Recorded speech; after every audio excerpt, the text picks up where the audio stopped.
ക്ലിനിക്കിലേക്ക് വരുന്ന ചില രോഗികൾ അവർക്കുള്ള പ്രധാനപ്പെട്ട ബുദ്ധിമുട്ടെന്ന് പറയുന്നത് അവർക്ക് മുട്ടുമടക്കാൻ കഴിയുന്നില്ല എന്നുള്ളതാണ്. ചില ആളുകൾക്ക് ഇരുന്ന് നിസ്കരിക്കാൻ പറ്റാത്ത ബുദ്ധിമുട്ടാണ്. മറ്റു ചിലർക്കാവട്ടെ സ്റ്റെപ്പ് കയറാനുള്ള പ്രയാസമായിരിക്കും. ചില പേഷ്യൻസിന് താഴെ ഇരുന്ന് കൊണ്ട് ഭക്ഷണം കഴിക്കാൻ പറ്റാത്ത അവസ്ഥയാണ്. കുറച്ച് കാലം മുന്നേ വരെ ഈ പറയുന്ന ബുദ്ധിമുട്ടുകളൊക്കെ തന്നെ കണ്ടിരുന്നത് 40 വയസ്സിന് ശേഷമുള്ള ആളുകൾക്കായിരുന്നെങ്കിൽ ഇന്നത് കാണുന്നത് ചെറുപ്പക്കാർക്കും കൂടിയാണ്. എന്തുകൊണ്ടായിരിക്കും ഇങ്ങനെ ഒരു മാറ്റം? നമുക്ക് ഡിസ്കസ് ചെയ്യാം. ഞാൻ ഡോക്ടർ ഉമർ മുക്താർ, ഭൂമി natural care wellness union department chief consultant ആണ്.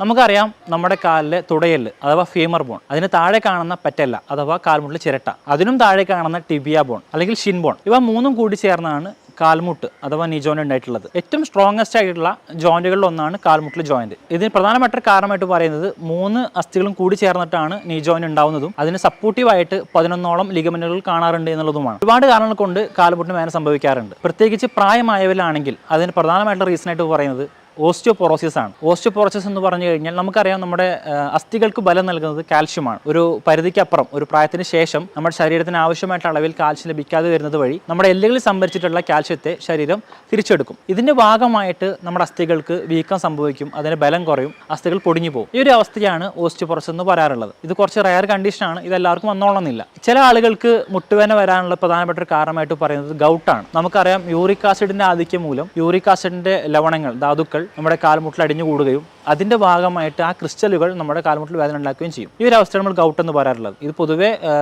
ഗൗട്ട് കാലിന്റെ വിരലുകളാണ് കാണുന്നതെങ്കിലും ചില ആളുകൾക്ക് കാൽമുട്ടിലത് കാണാറുണ്ട്. മറ്റു ചിലർക്ക് ആർത്രൈറ്റിസ് എന്ന് പറയുന്ന കണ്ടീഷൻ കൊണ്ടായിരിക്കും കാൽമുട്ട് വേദന വരാറുള്ളത്. ഒന്ന് ഓസ്റ്റിയോ ആർത്രൈറ്റിസ് എന്ന് പറയുന്ന കണ്ടീഷൻ ആവാം, അഥവാ സന്ധിവാദം. മറ്റൊന്ന് റുമറ്റോയ്ഡ് ആർത്രൈറ്റിസ് എന്ന് പറയുന്ന ആമവാദം. ഇത് രണ്ടും ഒരു ഓട്ടോ ഇമ്മ്യൂൺ കണ്ടീഷനാണ്. ഓട്ടോ ഇമ്മ്യൂൺ കണ്ടീഷൻ എന്ന് വെച്ച് കഴിഞ്ഞാൽ നമ്മുടെ ശരീരത്തിന്റെ ഡിഫെൻസീവ് മെക്കാനിസം അഥവാ രോഗപ്രതിരോധ ശേഷി നമുക്കതിൽ തന്നെ ആക്ട് ചെയ്യുന്ന ഒരു അവസ്ഥ. ഇത്തരം അവസ്ഥകളെയാണ് ഓട്ടോ ഇമ്മ്യൂൺ കണ്ടീഷൻ എന്ന് പറയാറുള്ളത്. അപ്പോൾ നേരത്തെ പറഞ്ഞ പോലെ ഗൗട്ട് കാരണമായിരിക്കാം ചില ആൾക്ക് മുട്ടുവേദന വരാറുള്ളത്. മറ്റു ചിലർക്ക് ഓസ്റ്റിയോപൊറോസിസ് എന്ന് പറഞ്ഞ അവസ്ഥ കൊണ്ടായിരിക്കാം. അതല്ലെങ്കിൽ ഈ പറയുന്ന ഓട്ടോ ഇമ്മ്യൂൺ കണ്ടീഷൻസ് അഥവാ ആർത്രൈറ്റിസ് പോലത്തെ സന്ധിവാദം പോലത്തെ അവസ്ഥ കൊണ്ടായിരിക്കാം. ചില ആളുകൾക്ക് ഇതൊന്നുമല്ലാതെ തന്നെ സാധാരണ കാരണങ്ങൾ കൊണ്ട് മുട്ടുവേദന വരാം. അതിൽ പ്രധാനപ്പെട്ട ഒന്ന് അവരുടെ ജോലിയാണ്. ഒക്യുപ്പേഷൻ റിലേറ്റഡ് ആയിട്ട് ചില ആളുകൾക്ക് മുട്ടുവേദന സംഭവിക്കാറുണ്ട്. പ്രത്യേകിച്ച് ചുമടെടുക്കുന്ന ആളുകൾ, ഇവർക്ക് തലയിൽ ഭാരം ഏറ്റുന്നത് വഴി ഒരുപക്ഷെ മുട്ടിന് വേദന വന്നേക്കാം. നമുക്കറിയാം, നമ്മുടെ ശരീരത്തിന്റെ ഭാരം താങ്ങി നിർത്തുന്നതിൽ കാൽമുട്ട് പ്രധാനമായിട്ടുള്ള പങ്ക് വഹിക്കുന്നുണ്ട്. അപ്പോൾ അതുമായിട്ട് ബന്ധപ്പെട്ട ജോലികളിൽ ഏർപ്പെടുന്ന ആളുകളാണെങ്കിൽ, അവർ ഉദാഹരണത്തിന് അമിതമായിട്ടുള്ള ഭാരം തലയിലേറ്റുന്ന ആളുകളാണെങ്കിൽ അവർക്ക് മുട്ടുവേദന വരാനുള്ള സാധ്യത വളരെ കൂടുതലാണ്. ചില ആളുകൾക്കാവട്ടെ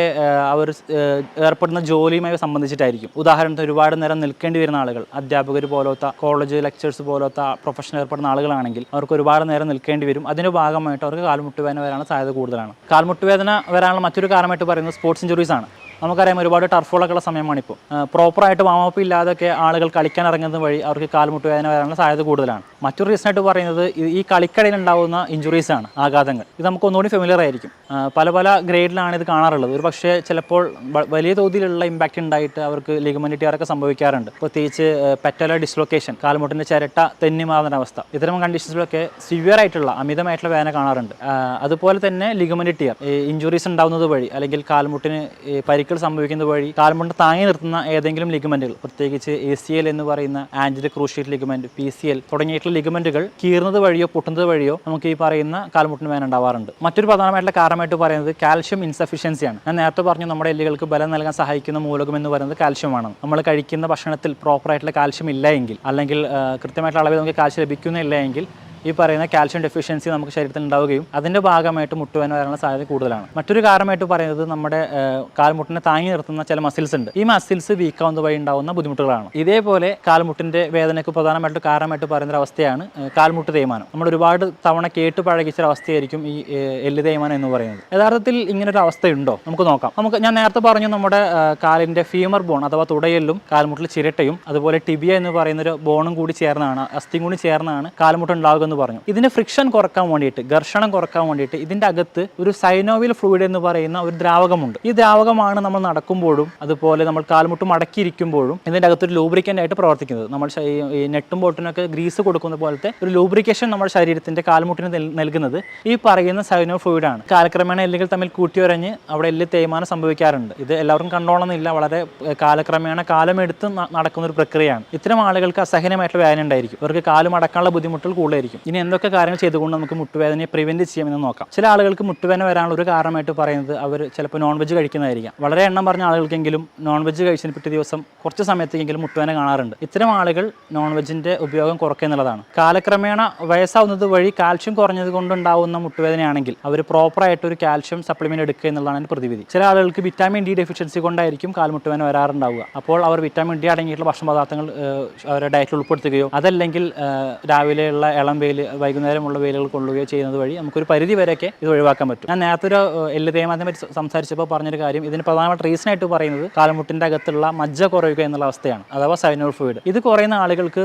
പരീക്ഷിക്കാൻ പറ്റുന്ന നല്ലൊരു ഔഷധമാണ് നവരയരി. നവരരി കൊണ്ട് കുറുക്കുണ്ടാക്കി അത് കഴിക്കുന്നതും നവര പാലിൽ തിളപ്പിച്ച് കുറുക്കുണ്ടാക്കി അത് കാൽമുട്ടിൽ വെച്ച് കെട്ടുന്നതും ഒരു വളരെയധികം അത് ഫലപ്രദമായിട്ട് കണ്ടിട്ടുണ്ട്. ചില ആളുകൾക്ക് കാൽമുട്ടിൽ നീര് ഉള്ളത് കൊണ്ടായിരിക്കും മുട്ടുവേദന വരുന്നുണ്ടാവുക. ഇത്തരം ആളുകൾക്ക് ഏറ്റവും നല്ലൊരു മരുന്നാണ് ഉപ്പുകിഴി. കല്ലുപ്പ് ഒരു തുണിയിൽ കെട്ടി അത് ചൂടാക്കിക്കൊണ്ട് വെക്കുന്നത് ഇത്തരം വേദനകൾ കുറയ്ക്കാനും അവിടെ ഉണ്ടാകുന്ന നീര് വലിയാനും അത് സഹായകമാവാറുണ്ട്. എന്നാൽ ചില ആളുകൾക്ക് ഉണ്ടാവുന്ന സാധാ സ്പോർട്സ് ഇഞ്ചുറി കൊണ്ടൊക്കെ ഉണ്ടാവുന്ന നീരുകെട്ടും വേദനയാണെങ്കിൽ തൊട്ടാവാടി അരച്ച് തേക്കുന്നതും അതുപോലെ കറ്റാർവാഴയുടെ ജെല്ല്, അലോവേരയുടെ ജെല്ല് അവിടെ വെച്ച് കിട്ടുന്നതും ഒരു പരിധിവരെ സഹായിക്കാറുണ്ട്. ഇന്നത്തെ കാലത്ത് ചെറുപ്പക്കാരിൽ കണ്ടുവരുന്ന കാൽമുട്ടുവേദനയ്ക്ക് പ്രധാനപ്പെട്ട കാരണങ്ങൾ ഒരു പക്ഷേ ഇതൊന്നും ആയിരിക്കില്ല. ചിലപ്പോൾ നമ്മുടെ മാറിയിട്ടുള്ള ജീവിതശൈലി ആയിരിക്കാം. നമ്മൾ നോക്കുക, കഴിഞ്ഞ 10-15 വർഷം മുന്നേ വരെ ഇത്രയധികം കാൽമുട്ടുവേദനകൾ നമ്മൾ കണ്ടിട്ടുണ്ടായിരിക്കില്ല. ഒരു പക്ഷേ നമുക്ക് ശ്രദ്ധിച്ചു നോക്കിയാൽ മനസ്സിലാക്കാൻ കഴിയും, നമ്മൾ ഇന്ത്യൻ ബാത്റൂമിൽ നിന്ന് യൂറോപ്യൻ ക്ലോസറ്റിലേക്ക് മാറി, താഴെ ഇരുന്ന് ഭക്ഷണം കഴിക്കുന്ന സംസ്കാരത്തിൽ നിന്ന് നമ്മൾ ഡൈനിങ് ടേബിളിലേക്ക് മാറി. ഇവിടെയൊക്കെ തന്നെ പണ്ട് കാൽമുട്ട് മടങ്ങിയിരുന്ന് നിന്ന് കാൽമുട്ട് നിവർത്തി വെക്കുന്ന അവസ്ഥയിലേക്ക് നമ്മൾ മാറിയപ്പോൾ ഇതിന്റെ ഭാഗമായിട്ട് വരുന്ന കാൽമുട്ട് വേദനയും കൂടി. ഡെയിലി റൂട്ടീൻസ് പരിശോധിക്കുകയാണെങ്കിൽ നമുക്ക് മനസ്സിലാക്കാൻ കഴിയും, നമ്മൾ കാൽമുട്ട് മടക്കിയിരിക്കുന്ന,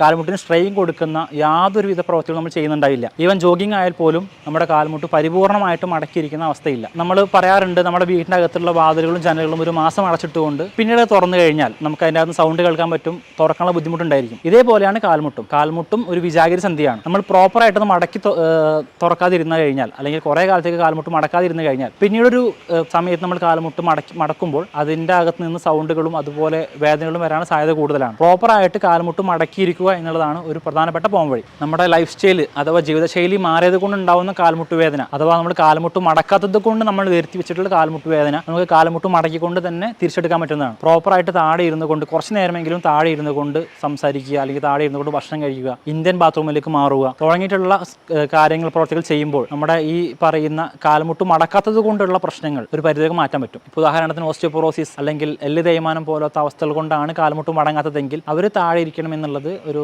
നല്ല ചോയ്സ് ആയിരിക്കില്ല. ഇനി ഇതല്ലാതെ നമുക്ക് ചെയ്യാൻ പറ്റുന്ന കാര്യങ്ങളുണ്ട്. ഉദാഹരണത്തിന് കാലിൽ നീരുള്ള ആളുകൾക്കാണെങ്കിൽ അവർ കിടക്കുന്ന സമയത്ത് കാലിൻ്റെ അടിയിൽ ഒരു പില്ലോ വെക്കാം, തലണ വെച്ചുകൊണ്ട് അതിൻ്റെ ഹൈറ്റ് കൂട്ടി ഈ നീരിൻ്റെ ബാക്ക് ഫ്ലോ കൂട്ടാം. ഇനി അതല്ല, നമുക്ക് ഹോം റെമഡീസ് ആയിട്ട് ചെയ്യാൻ പറ്റുന്ന മറ്റു കാര്യങ്ങൾ എന്ന് പറയുന്നത് അവിടെ ചൂട് പിടിക്കുക എന്നുള്ളതാണ്. ഹോട്ട് ഫെർമെന്റേഷൻ, ഹോട്ട് പാക്ക് പോലത്തെ അല്ലെങ്കിൽ ഐസ് ക്യൂബ് പോലത്തെ കോൾഡ് പാക്ക് വെക്കാം. അപ്പോൾ നമ്മൾ പ്രോപ്പർ ആയിട്ടുള്ള ഡയറ്റ് പ്ലാനുകൾ ഉണ്ടെങ്കിൽ, നമ്മൾ പ്രോപ്പറായിട്ട് എക്സസൈസ് ചെയ്യുന്നുണ്ടെങ്കിൽ, നമ്മുടെ കാൽമുട്ട് മടക്കിയിരിക്കുന്നുണ്ടെങ്കിൽ നമ്മൾ ഈ പറയുന്ന മുട്ടുവേദനകളൊക്കെ തന്നെ നമുക്ക് മാറ്റിയെടുക്കാൻ പറ്റുന്നതാണ്. പക്ഷെ നമ്മൾ ശ്രദ്ധിക്കേണ്ട ഒരു സംഗതി, പല കാരണങ്ങൾ കൊണ്ട് മുട്ടുവേദന വരാൻ നമ്മൾ പറഞ്ഞു കഴിഞ്ഞു. അപ്പോൾ അത് എന്ത് കാരണം കൊണ്ടാണ് മുട്ടുവേദന വരുന്നതെന്ന് ആദ്യം മനസ്സിലാക്കി അതിന് വേണ്ടിയിട്ടുള്ള പ്രോപ്പർ ട്രീറ്റ്മെന്റ് എടുക്കുക എന്നുള്ളതാണ് യഥാർത്ഥമായിട്ടുള്ള പ്രതിവിധി. ഇതുമായിട്ട് ബന്ധപ്പെട്ട സംശയങ്ങൾ ഉണ്ടെങ്കിൽ നിങ്ങൾക്ക് താഴെ കാണുന്ന നമ്പറിൽ മെസ്സേജ് അയക്കുകയോ ചോദിക്കുകയോ ചെയ്യാം. മറ്റൊരു വീഡിയോ ആയിട്ട് വീണ്ടും കാണാം. Thank you.